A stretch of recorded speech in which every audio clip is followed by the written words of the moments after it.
Morning students, अभी तक हमने एक्सरसाइज 3 के अंदर क्वेश्चन 5 क्वेश्चन जो हैं वो कंप्लीट कर लिए थे और क्वेश्चन नंबर 6 है और वो क्या है, यदि x बराबर 1 समीकरण ax square plus ax plus 3 equal 0 तथा x square plus x plus b equal 1 का एक उभयनिष्ठ मूल है तो ab का मान ज्ञात कीजिए। यानी ये दो समीकरण दे रखे हैं और दोनों का जो उभयनिष्ठ मूल है वो क्या है, 1 है। यानी x बराबर 1 रखने पर इसका मान भी 0 होता है और x बराबर 1 रखने पर इसका मान भी क्या होता है, 0 होता है। तो अपन देखेंगे यहां से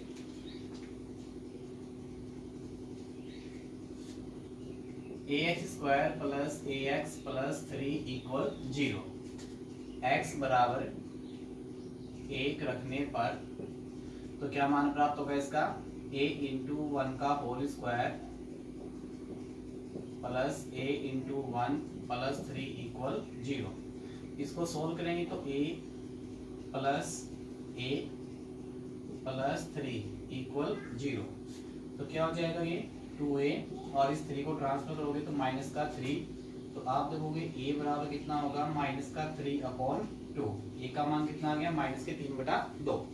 इसी प्रकार से सेकंड समीकरण हमारे पास है x square plus x plus b equal कितना है, 0।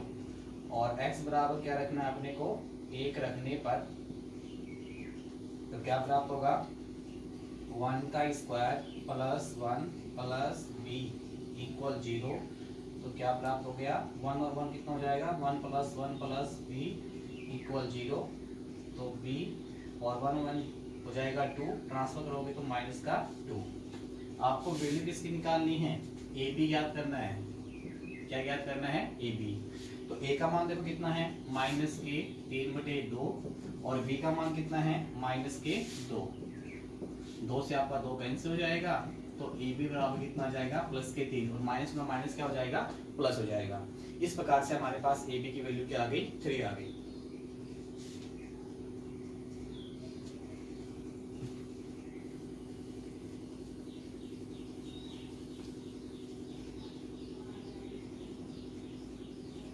क्वेश्चन नंबर 7 है, द्विघात समीकरण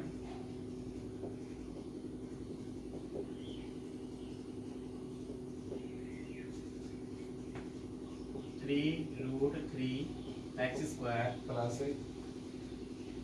tan x प्लस √3 इक्वल 0 का विविक्तीकरण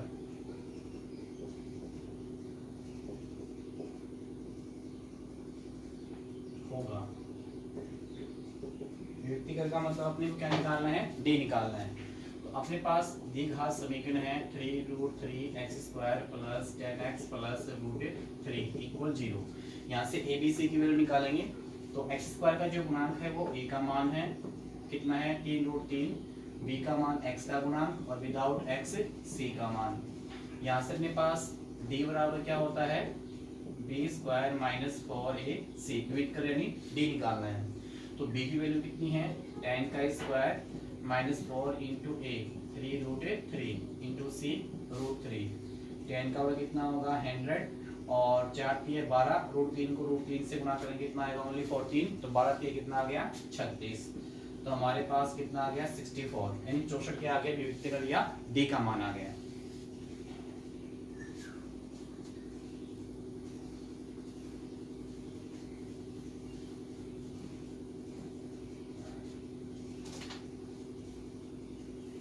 क्वेश्चन नंबर 8 है,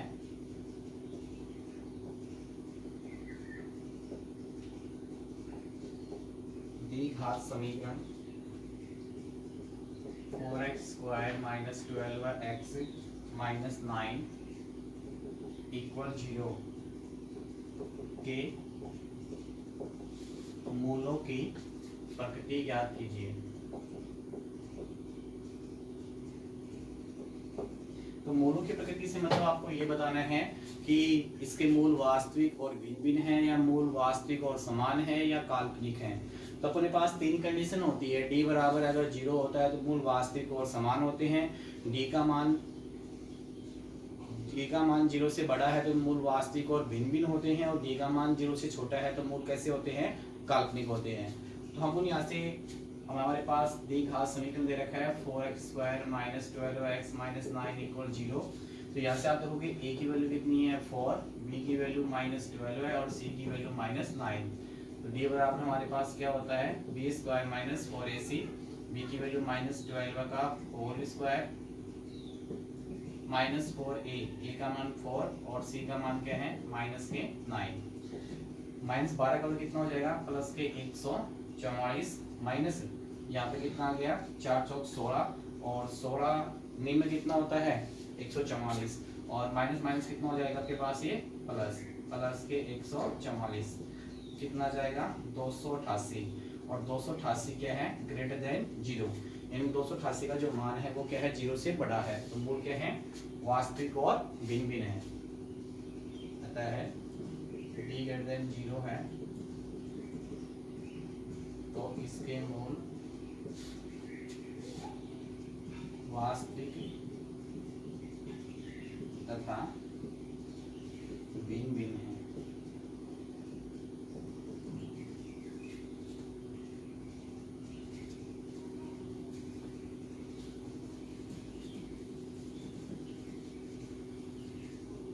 क्वेश्चन नंबर आपका 9 है, व्यंजकों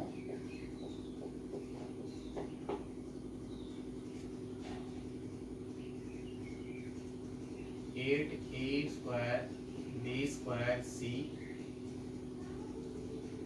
तथा 20 ab³ c² के HCF ज्ञात करना है। तो सबसे पहले हमारे पास क्या है पहला व्यंजक 8² b² c।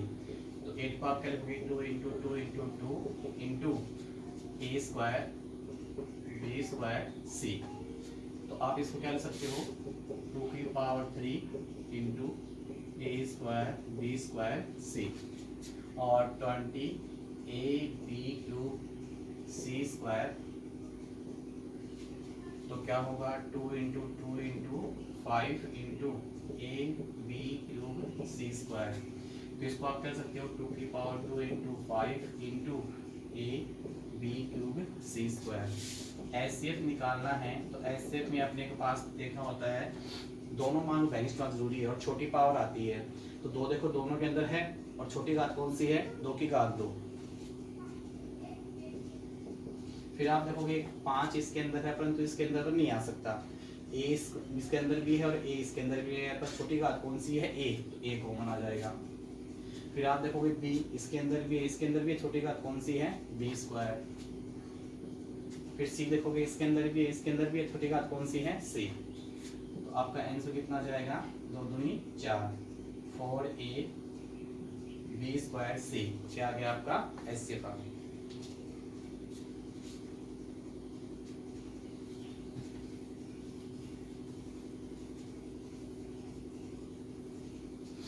क्वेश्चन नंबर 10 है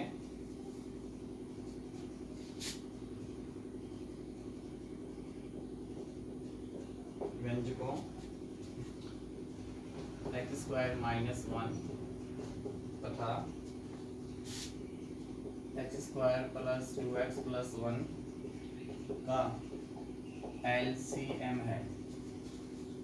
तो आप देखो पहला व्यंजक दे रखा है x² - 1, ये अपने आप ही a² - b² का रूप है, तो एक बार प्लस में और एक बार माइनस में लेना अपने को। तो क्या प्राप्त होगा x + 1 × x - 1 और सेकंड है x² + 2x + 1। तो आप देखो गुणा करने पे चाहिए x² जोड़ने करना चाहिए 2x और वैसे अपने पास ये सीधा सा भी है कि x + 1 का होल स्क्वायर है। तो आप इसको क्या लिख सकते हो डायरेक्टली लिख सकते हो x + 1 का होल स्क्वायर। अगर इसको खोलोगे तो आपको यही प्राप्त होगा। अब एलसीएम ज्ञात करना है। सबसे पहले x + 1 आया है तो पावर बड़ी कौन सी है ये वाली लिखा जाएगा x + 1 का होल स्क्वायर। x - 1 अकेला यही है और इसकी पावर भी यही है, गुणा में क्या जाएगा x - 1। ये क्या आ गया आपका एलसीएम आ गया। क्वेश्चन नंबर 11 है आपका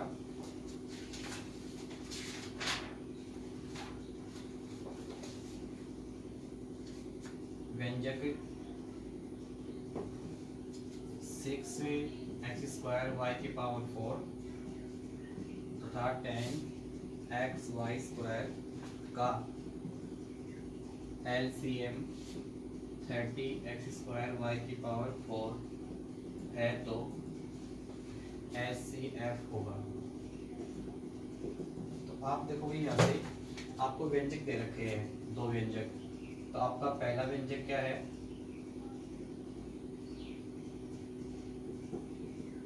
6x² और आपका द्वितीय व्यंजक है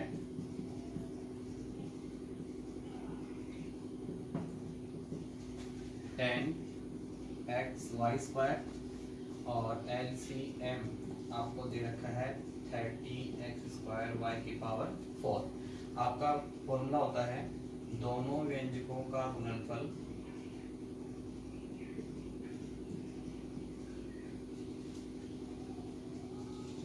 बराबर HCF गुणा LCM।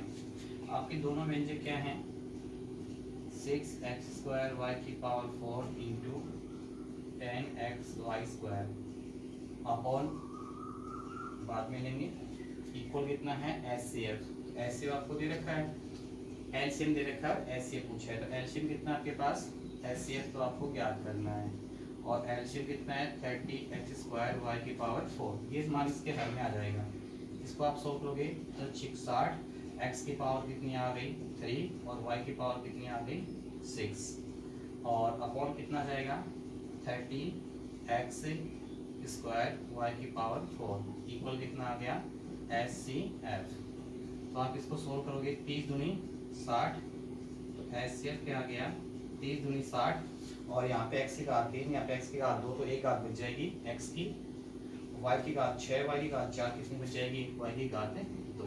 ये क्या आ गया आपका HCF ज्ञात हो गया।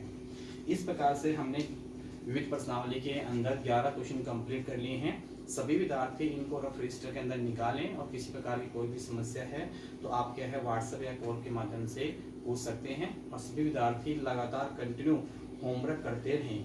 Okay bye, thank you.